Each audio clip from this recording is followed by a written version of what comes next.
Hello and welcome to USTC360. I'm your host, Dilbar Shatterson. Behind me now is the Unisphere here in Flushing Meadows, Corona Park, and this massive steel structure was presented as the centerpiece of the 1964-65 World's Fair. And according to the Landmarks Preservation Committee of New York City, it was meant to symbolize peace through understanding. The Big Apple couldn't be a more fitting location for a massive piece like this, and yet its meaning couldn't be more complementary to a place whose cultural diversity demands our understanding. And as for the peace part, today I'm going to take you on a journey through special parts of the city to understand from who and how that peace is spreading across this colorful metropolis. But first, I want to take you to a part of this park where New York's many cultures have gone under the microscope, taking my home, Queens, as the object of its affection. Give me your tired, your poor, your huddled masses yearning to breathe free. These are words from Emma Lazarus' poem, engraved at the foot of the Statue of Liberty. And while they may have welcomed immigrants to our shores in the early 1900s, many immigrants no longer use places like Ellis Island as the starting point of their new lives. So what does the landscape of immigration look like now? Here to help us paint that picture is Prerna Reddy, the Director of Public Programs and Community Engagement here at the Queens Museum. Welcome, Prerna. Hi, how are you? Fine, thanks. So I wanted to know, what would you say are perhaps the biggest changes that Queens has seen in immigration in the past 50 years or so? Well, I think there's been a lot of change in immigration law.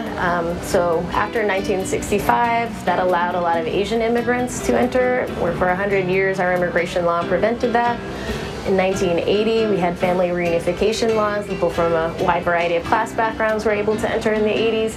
And in general, diversity visas as well that allowed immigrants from countries that weren't very well represented before. So what kind of challenges do you think those changes have presented? Well, I think, language diversity, language access is always a difficult thing, because when you're talking about new immigrants who are in neighborhoods where most of the other people in their neighborhood are also immigrants who speak their home language, it's difficult for any institution or social service provider to be able to provide everything that they offer in those languages, or to make those people feel comfortable. So what would you say is perhaps the role of other local community organizations in helping foster these communities? Well, I think, a lot of people come to the United States because they have a family member or someone from their own village perhaps has come, and they tell them all kinds of stories about what the opportunities are, and they provide the first rung. But, as people grow, maybe they want to start a business and they're trying to figure out how to get money, or they're feeling lonely or perhaps disconnected, or they have children now, and they want to be able to teach the culture of their homeland to their children. Then these organizations, these ethnically based or ethnically specific community-based organizations, are often function both as cultural spaces, and on the other end can often serve similar functions to small business organizations or societies that help people find the assets they need. And while this has gone way beyond Queens, what would you say makes Queens specifically different from the rest of New York or from anywhere else in the world? First of all, it's part of New York City, so it was one of the first waves in which this kind of immigration was happening and this kind of diversity is happening. We've had more time to figure out how to address some of these problems. And then secondly, I think, to me, what's interesting is the density of being in New York City means that, every subway stop on the 7 train, for example, that we're on, which they call the International Express, you can feel like you're in a completely different country. Not only are there a lot of immigrants, but they live in such different proximity that you get certain kind of hybridity. As a museum, that's really an interesting thing to see and develop and nurture. Well, thank you very much, Prerna. Sure. And so now let's take a look and visit some of Queens' most colorful neighborhoods.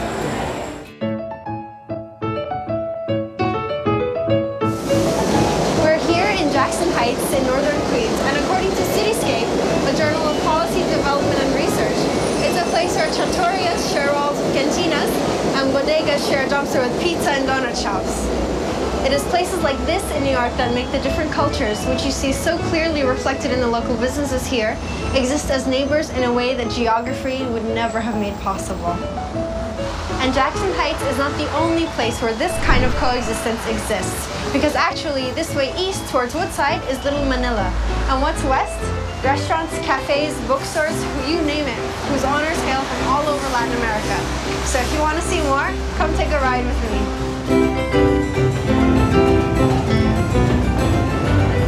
One of the few above-ground subway lines, it's on the 7 that you'll probably hear more than 110 languages on this line alone, making this ride a unique experience all on its own.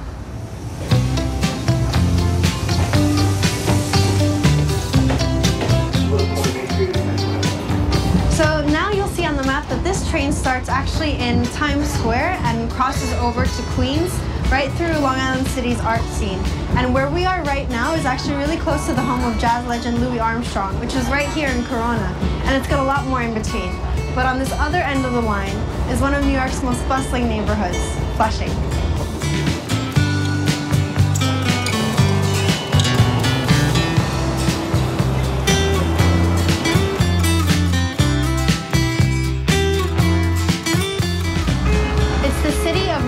That calls this place the heart of Queens.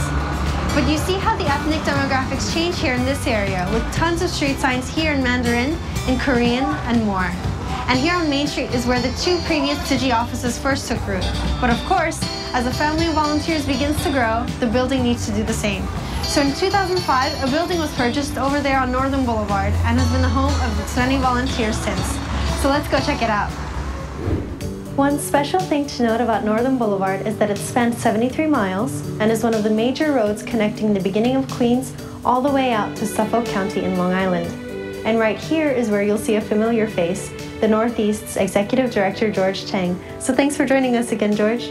Thank you, Deborah. So we all know that real estate in New York can reach the moon and the stars. So why did you decide to purchase this property here? We choose here because it's convenient for people to access to this site. Tsuji Pass is work among people, community, and society. Transportation always a big issue. That's why the location for Tsuji office in this big city must be a location for people they don't think about they need to drive a car to get here. In purchasing this building, how were you able to gather the funds? Because in perhaps among other Tsuji chapters, for the same price that you can get this building, perhaps you can get something different. Before we purchased this building, many of our volunteers already vowed to contribute. We spent a couple of millions. It's not too big, but it's everybody's home. 有这个感觉真的是不一样，就好像不像以前那有点漂浮的那种感觉。在家里如果一天没有来，就是觉得很不舒服，一定要来这里。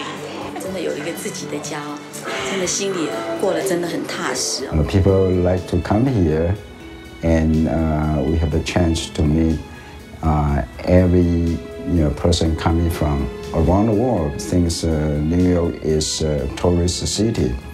So I want to come back to perhaps the remodeling process. You mentioned that they've contributed to every inch of this space. How did they do that? Why people love to do that? This kind of devotion and love is really, touching me.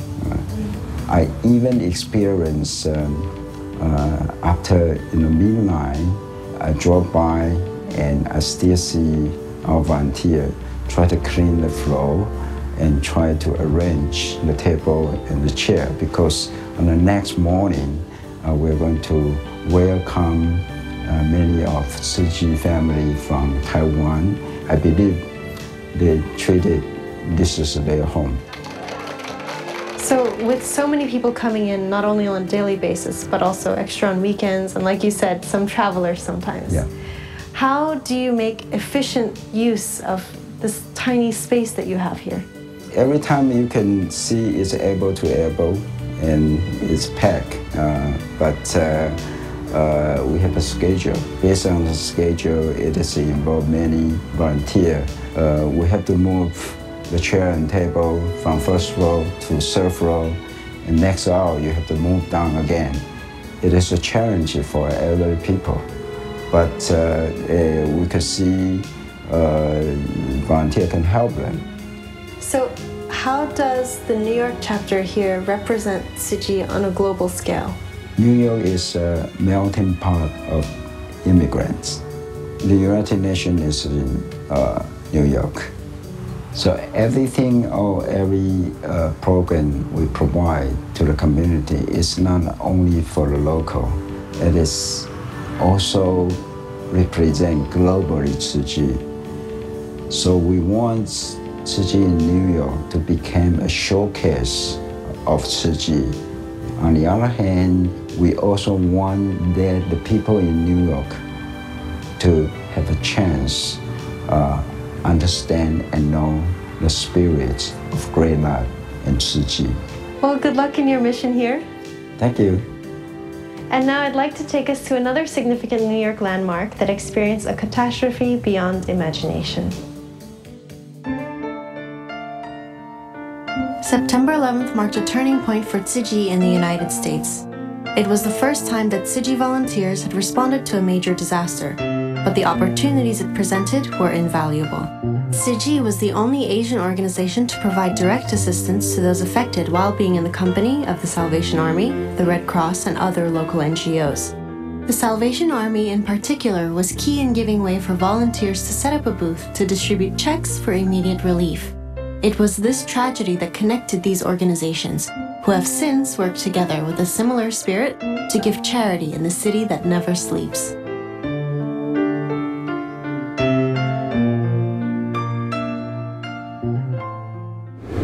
One of the people that was very involved in 9/11 relief efforts and is also a good friend of Tzu Chi is the Salvation Army's very own Master of Disaster, John Berglund. Thank you very much for joining us, John. You're very welcome. Can you tell me what some of the major and specific challenges of 9/11? 9/11, one, was extremely emotional. There was a sadness to 9/11 that really permeated throughout the city. So I think in hindsight, thinking back, that's what I remember most, actually. That and the fact that I worked the graveyard shift. That was probably one of the largest challenges. And then also trying to balance out the amount of help that came in from all over the world. So from an English-speaking perspective, I know that Tzu Chi can be a mouthful. So how did you first pronounce it? I've always said Tzu Chi, so I think I hit it too hard. You make it sound much more easy. What was your first impression of the volunteers when you met them? My impression of Tzu Chi always has been organized, disciplined, efficient.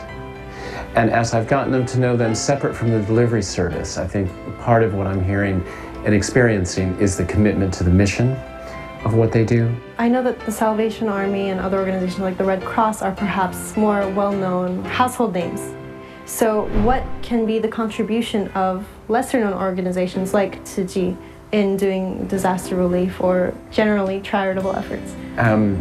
I don't think Tzu Chi is less known as you think. I think you have both an international image, and I think you have a growing U.S. image. Also, I always appreciate the international players that come in and start to work domestically because they bring a different perspective. What kind of contribution do you think the Salvation Army can bring to Tzu Chi, and also kind of vice versa? Yeah.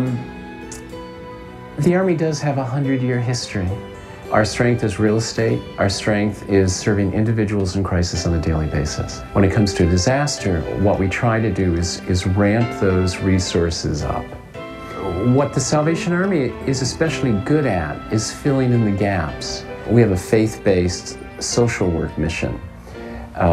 So when that's applied to disaster, what we try to do is keep an eye out on what are the gaps. What is it that other agencies can't do that we can possibly do? There may be gaps that you can fill, such as medical service. There may be gaps that you can fill, such as volunteers.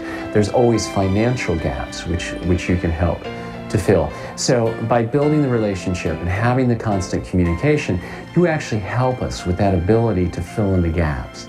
Disaster is never really a positive thing, but what would you say might have been some of the few things that were good lessons? There's always positive things that come out of disaster.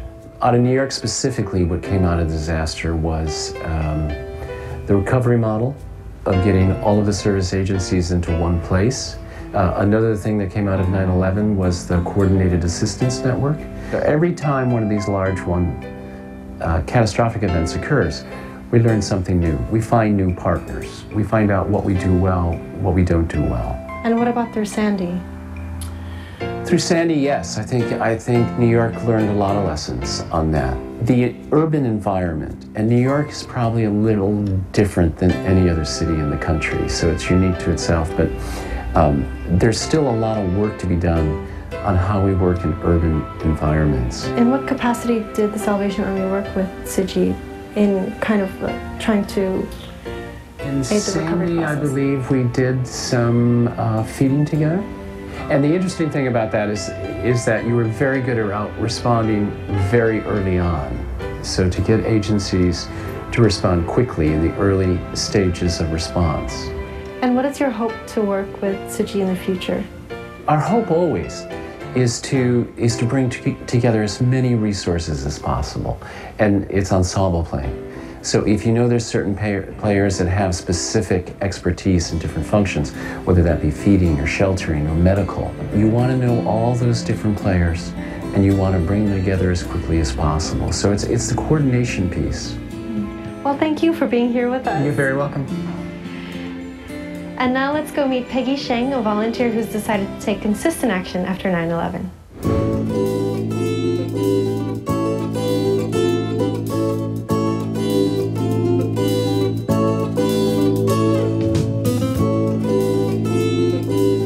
Now we're at the Chinatown Service Center, which came to life here on Howard Street after 9/11.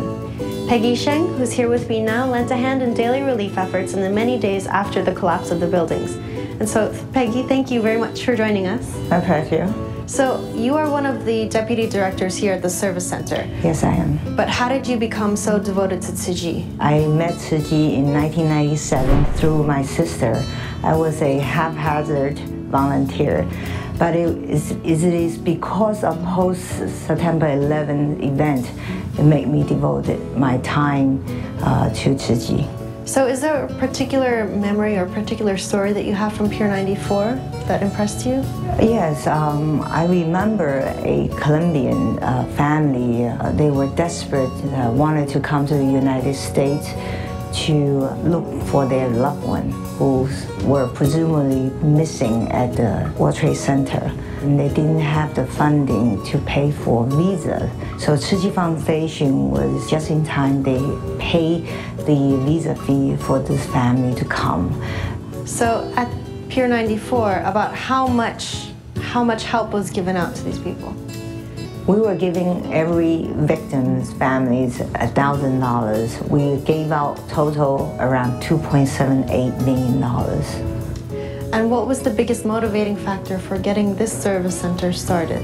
Aside from the World Trade Center, this is the next most severely affected area. So a lot of people were displaced. A lot of workers were out of job. So at that time, Tzu Chi Foundation set up temporary relief center. After that, we realized that there are a lot of people around here that needs our help. So with the blessing of the headquarters and our master, we're able to establish a Tzu Chi Foundation here. And now, over 10 years later, what would you say is the crown jewel of the service center? The service center still provides continued care for residents in the Lower East Side, especially those who are under the poverty guideline, and also aging population. We have now served around 120 to 150 elderlies in our center. We provide hot meals on both Saturday and Sunday. While you do have that success, what would you say are some of the real challenges that still exist for Tzu Chi in this area? In this area, the challenge remains to be having enough of in-language volunteers to work with Tzu Chi Foundation. That's why we put a lot of emphasis on our younger generation. We want to kind of cultivate these young seeds so that they could become our ambassador toward this community. Well, I do know of another volunteer who's also from the Northeast region who has the same hopes. So let's hop over to Flushing. I'm joined by Sansan Cheng, a volunteer with the New York chapter office since 2001. So, Sansan, through 9/11 and through Sandy, what would you say are some of the few positives that have come out of these moments of chaos? The most of the volunteers thought, here's their home. They create a lot of activity and event that then evoke their compassion to help the people. The event also create a resource of like a manpower. So what has this manpower been focused on doing over the years since the chapter started in the 90s? Because we have to continue all this event to that all volunteer to do it, works to do. So we visit the senior center, like we have the scholarship home visiting, and we'll create financial assistance. And in the past 2 years, we also create the Happy Campus. What also have the volunteers accomplished with post-Sandy charity care? The Sandy is very challenging project to us because they have a language barrier. We need a local volunteer to join us, which they can speak Spanish and Urdu. Why is it important for Tzu Chi to be a part of this community? Okay, because New York City is the biggest city in the world. The multicultural people living here, and we have a multicultural volunteer to join us, and we can continue to do more events. And what about, for example, for people who are undocumented? They don't have beneficiaries in this community, so that's why our Tzu Chi, the goal is which is nobody help and we do help. Is there a particular message that you want to give to inspire and encourage more volunteers to join the Tzu Chi efforts here in New York? Our new volunteers, which they have on different fields, they have their professional. We really have to focus what they can do, what they can help. It's any disaster happen, it's not just we wish have a disaster happen, but we have to have a continuity, which is the activity that they do it. Thank you very much, Sansan Sugu, and good luck in getting all the help you need this year. Thank you. And so, in the nick of time, let's get ready to welcome the new lunar year. I'm here now at IS 237 in Queens, where the Year of the Snake has met its end. Our thanks to the guests of today's episode who have helped us understand the melting pot that Tzu Chi has joined here in New York. And thanks to you for joining us today on our journey through Manhattan and Queens, our windows to the rest of the Northeast region. And as we trod toward the Year of the Horse, a year that represents confidence, warm-heartedness, and decisive action, let's hope that it will bring out those admirable qualities in all of Tzu Chi's volunteers in New England and beyond. And next time you'll see us soon in our neighbor's place across the Hudson in New Jersey. But for now, I'm here from New York. I'm Dilbar Shatterson, and I'll see you soon.